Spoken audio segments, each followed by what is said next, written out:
12ไต่เดือนยี่เหนือแรม14ค่ำปีมะเสงงูเล็กวันนี้เป็นวันแรม14วันพุธนี้จะเป็นเดือนดับนะญาติโยมนะเดือนยี่ดับละเดือนยี่แล้วก็จะเข้าไปเดือน3วันเวลามันก็เคลื่อนค้าย้ายเข้ามาทำให้กลืนกินเอาทุกสิ่งทุกอย่างไปตามกาลและเวลาวันเวลาไม่เคยท่าจะคอยใครเรือเมล์และรถไฟก็ต้องออกไปตามเวลาเนี่ยบางครั้งเขาก็ใจไปแบบที่ว่าบ่ได้ตั้งตัวตั้งใจเพราะว่าบางครั้งเขาก็มาคิดว่าทำอย่างลงไปสิ่งที่บ่ได้ทำแห่งจัดนักญาติโยมนะเวลามันสั้นมันบินชีวิตของคนเฮาก็เหมือนกันเนอะญาติโยมนะพออายุไขย่างเข้ามาวัยชรา60-70 ปีนี่ก็ต่อไปจะเหลือเท่าใดบ่ฮู้เพราะว่าเฮาฮู้วันเกิดเฮาบ่ฮู้วันตายเจ้างายขวายค่ำฮู้กันแต่วันตายที่จะมารอดมาถึงมาตึงในวันข้างหน้านั้นไผบ่สามารถฮู้ได้เพราะฉะนั้นสรุปในตรงนี้ว่าเวลาที่เหลือเนี่ยควรที่จะทำประโยชน์ให้เกิดขึ้นดีขึ้นก่อนการมานักปราชญ์ท่านผู้รู้พ่อแม่ญาติโยมบอกว่าเมื่อเท่าแก่ค่ำค่าชราแล้วก็ให้เข้าไปหาสรณะหาที่พึ่งไปวัดไปว่าไปทำบุญสุนทานดูแลวัดวาอารามเรียกว่าไม้ใกล้ฝั่งจะวำบ่ใดบ่ฮู้จะไปตั้งอยู่ในความประมาทแต่บัดเดี๋ยวนี้ญาติโยมวัดวาอารามเฮาก็ไปยากมายากเพราะว่าหนทางลำบากที่จริงหนทางบ่ได้ลำบากเกี่ยวกับการเดินทางเนี่ยจะต้องใจรถใจรางเขาไปส่งรถก็ฟักไฟกันมาเพราะฉะนั้นก็ต้องอาศัยลูกเต้าบุตรธิดาหลานเหลนวานไปส่งพ่ออุ้ยแม่อุ้ยไปส่งพ่อส่งแม่ในวันสำคัญที่เฮาได้รับปากรับกรรมกับพ่อกับแม่กับครูบาอาจารย์ไว้ก่อนว่าจะไปละวัดละวาที่ไว้ที่สาที่สักการะบูชาของเราชาวพุทธทั้งหลายนี่วัดใกล้บ้านช่วยกันพัฒนาปรับปรุงสถานที่อย่างเช่นว่าวัดมันรกมันอุกตุเจ้าพระสงฆ์บ่เพียงพอพระเนนบ่เพียงพออยู่ในวัดก็ต้องอาศัยดูแลศรัทธาญาติโยมช่วยกันไปพัดไปกวาดทำความสะอาดเช็ดถูห้องน้ำห้องท่าอันใดที่ดีปดดีแปลงก็ช่วยกันไปเท่าที่จะทำได้นะญาติโยมนะเท่าที่จะทำได้นี่ก็เป็นสิ่งที่หน้าที่ของเราชาวพุทธทุกคนที่จะพึงประพฤติปฏิบัติในเมื่อโอกาสไม่ใกล้ฝั่งชีวิตของเราที่เหลืออยู่เนี่ยนะทำประโยชน์ตนประโยชน์ท่านให้ถึงพร้อมเราก็จะได้มีกำไรชีวิตในบั้นปลายกำไรชีวิตในบั้นปลายคือจะทำให้เกิดความสุข ความเจริญจิตใจเราจะได้สุขสงบเย็นได้ต่อไปการอยู่ร่วมกันเนี่ยมันเป็นสิ่งสำคัญญาติโยมอยู่ร่วมกันเป็นญาติเป็นพี่เป็นน้องอยู่ด้วยกันถ้อยทีถ้อยอาศัยฝากฝีฝากไข่ซึ่งกันและกันพ่อแม่ก่อนที่เปิ้นจะลาละดับขันจากไปเปิ้นฝากว่าคือลูกคือเต้าคืออยู่รวมกันมีความสันตะความสามัคคีเป็นพี่อ้ายใต้หัวก็ดูแลน้องนุ่งน้องนุ่งที่อยู่ก็เอาพ่อเอาแม่ก็คือพี่อ้ายใต้หัวพี่สาวเนี่ยเป็นพ่อเก้าแม่เก้าเนี่ยดูแลกันต่อไปเพราะฉะนั้นสิ่งเหล่านี้เป็นความสุขเป็นความอยู่ร่วมกันในสังคมเครือญาติพี่น้องนะอย่าไปพิดข้องมองใจจะเอาไปเรื่องของที่นอกกายมาเป็นเครื่องตัดสินใจพิดเถียงกันเรื่องเงินเรื่องทองเรื่องเข้าเรื่องของบางคนฟ้องร้องกันขึ้นโรงขึ้นศาลเป็นที่อายให้เปิ้นนะฟ้องร้องกันขึ้นลงขึ้นศาลเป็นที่อายให้แก่เพื่อนพี่น้อง10 ชาวเจ้าบ้านเพราะฉะนั้นต้องตัดสินใจญาติโยมตัดสินใจว่าอยู่ร่วมกันด้วยเมตตาด้วยกรุณาด้วยมุทิตาบางครั้งเขาเป็นผู้ใหญ่ต้องมีอุเบกขาวางเฉยพอ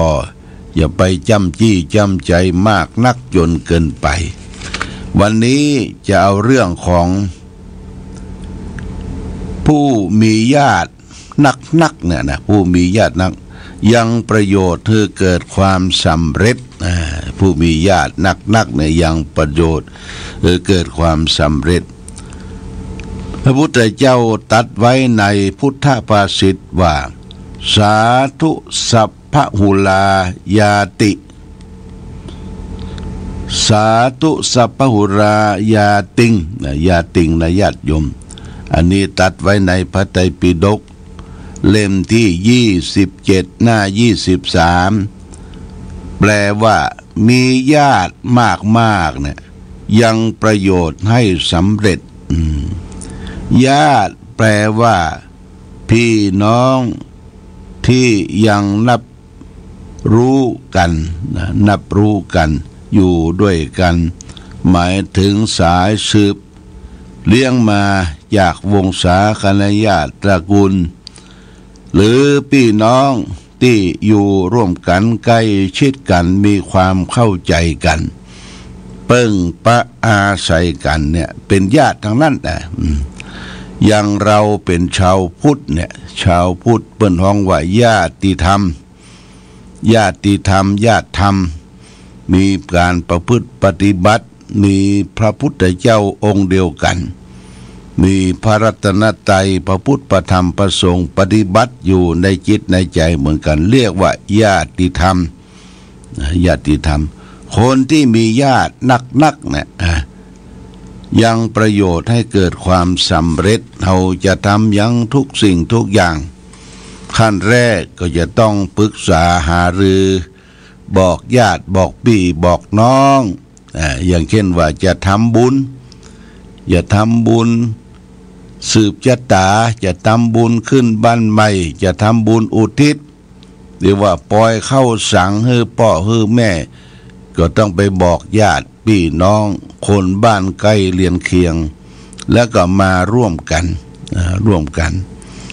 และโดยเฉพาะอย่างยิ่งเรื่องสืบชะตาเนี่ยญาติโยมมันจะต้องมีเครื่องครัวสืบชะตาถ้าเปิ้นมีสตางค์มีกับสตางค์ก็ไปเอาเครื่องครัวสืบชะตาจากป้อน้อยป้อนานที่เปิ้นทำประดิษฐ์แปลงอย่างสวยจดงดงามแต่ราคามันหลายพันบาทแต่เอามาแยกเองทำเองเนี่ยญาติโยมนะมีป้อนานสักคนหนึ่งเป็นผู้นำอาจจะเป็นพ่ออาจารย์มาแนะนำ ใจไม่งามใจไม่ใหญ่ไม่งามใหญ่ไม่งามน้อยเท่าใดหรือจะฮือตุเจ้าพระสงฆ์ได้ไปเป็นที่ปรึกษาก็ยังดีตอนที่มาแต่งมาดามันได้หมู่ได้คณะได้ญาติได้พี่ในน้องมาปันมุลีแปลงหมากเมียงเป็นสายอย่างที่จะเป็นเครื่องครัวสืบชะตาแต่นั่นแหละเมื่อมาจุ่มนุมกันมันสร้างความเบิกบานอย่างไผมีบ้านมีจองมีดอกมีดวงก็เอามาให้มาหอมกันแล้วก็ตั้งเจ้าภาพก็ได้จัดอาหารการกินเลี้ยงดูปู่เสือแก่ญาติโยมที่ไปร่วมกันดาเครื่องครัวสืบชะตาแต่มันบางงาม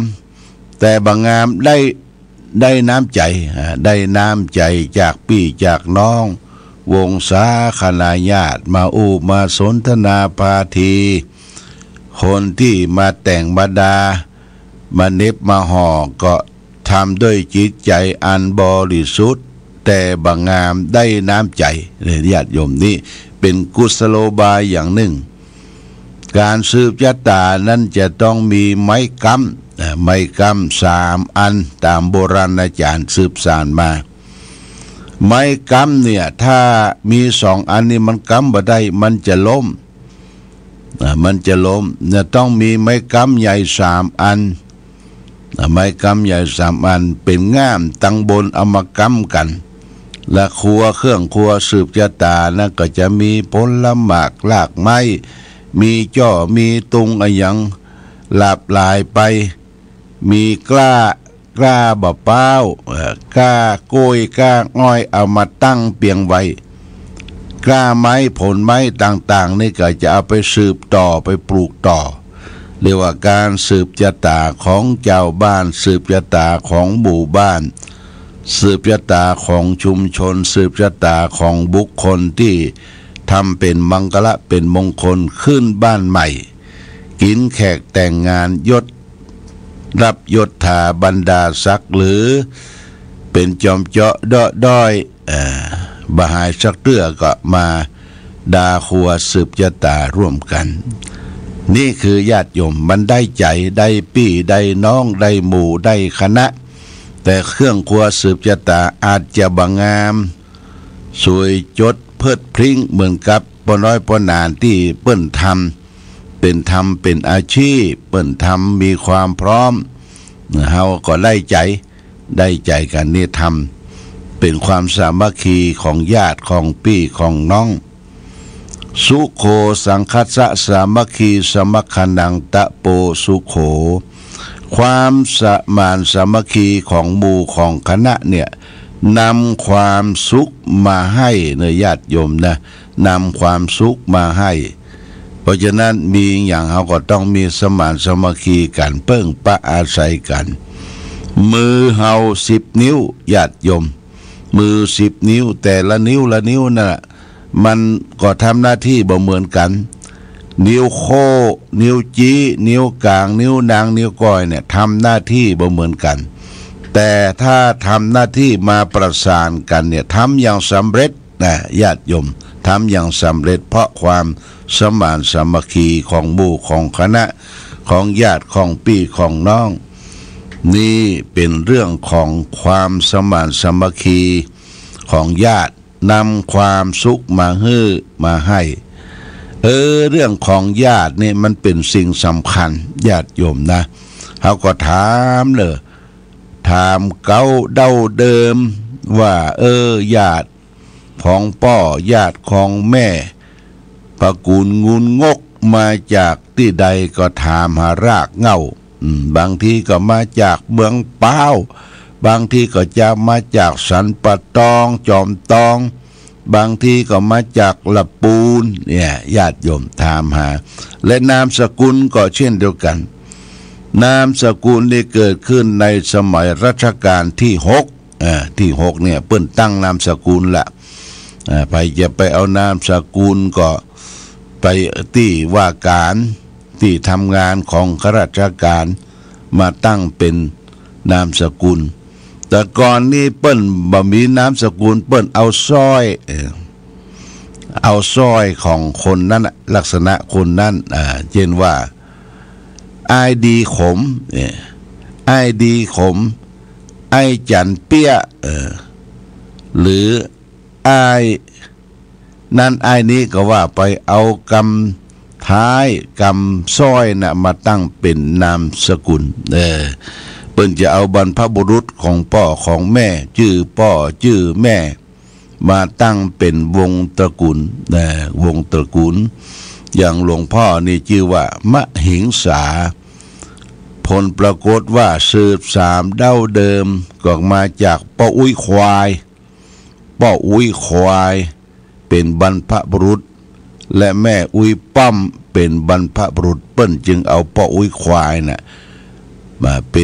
มาตั้งเป็นภาษาบาลีว่ามหิงสามหิงสาบางคนก็ไปเอานามสกุลเปิ้นห้องมาเข้าเที่ยวกันคนเที่ยวกันห้องเรียกคนนั้นมาเปิ้นคนนี้เข้ามาเดี๋ยวรอตู้ก่อนรอตู้กันรอตู้นี่ก็เปิ้นจดไปละเจ้าหน้าที่จดในคนนี้ชื่อนามสกุลรอตู้เน้อรอตู้เนี่ยได้ไปละรอตู้บางคนก็นะมาเตอร์มาเตอร์ก็จดนามสกุลไปมาเตอร์บางคนอยู่บ้านไหนเมืองไหนห้อยงูนี่จะมีงูเนี่ยงูปิดงูไซงูอย่างต่างๆมันเป็นย่อมเป็นหมู่เป็นเหล่านี่สมัยก่อนไปเอานามสกุลกันนี่ญาติโยมอันนี้ก็เป็นเกล็ดความรู้ที่เราได้สืบสารได้เรียนรู้กันมาวันนี้วันพรุ่งนี้ก็จะเดือนนี่เหนือดับละมันพูกก็จะเป็นเดือน3นะญาติโยมเดือน3บะขามเกิ่มไข่เดือน4จีข้าวหลามเดือน3บะขามเกิ่มไข่ถ้าถึงเดือน4มาเฮาก็จะดานเข้าใหม่น้ำหวานตามจารีตโบราณสืบสานกันมาทานข้าวจีข้าวหลามเพราะฉะนั้นในช่วงนี้ก็เป็นช่วงตะวาตั้งแต่ตะวาวันค่ำญาติโยมฝนตกสิเนอะอาตมาก็บอกว่าญาติโยมฝนตกบ่จำเป็นจะต้องลงบ้านลงเฮือนไปไหนก็อยู่บ้านพักผ่อนรับนอนดูโทรทัศน์ดูข่าวดูการบ้านการเมืองอย่างที่มีอยู่ในตู้เย็นก็เอามาต้มมาพัดมาแกงกินผ่านพ้นไปเนี่ยถ้าหมดฝนหน้านี้นะบนว่าอุณหภูมิจะลดลงประมาณถึง4 ถึง 5เนี่ยอุณหภูมินะบ้านเฮาก็จะรับน้ำหนาวลมหนาวละถ้าถึงหน้าหนาวลมหนาวเมื่อใดคนตั้งใต้เนี่ยเพิ่นจะมาแอว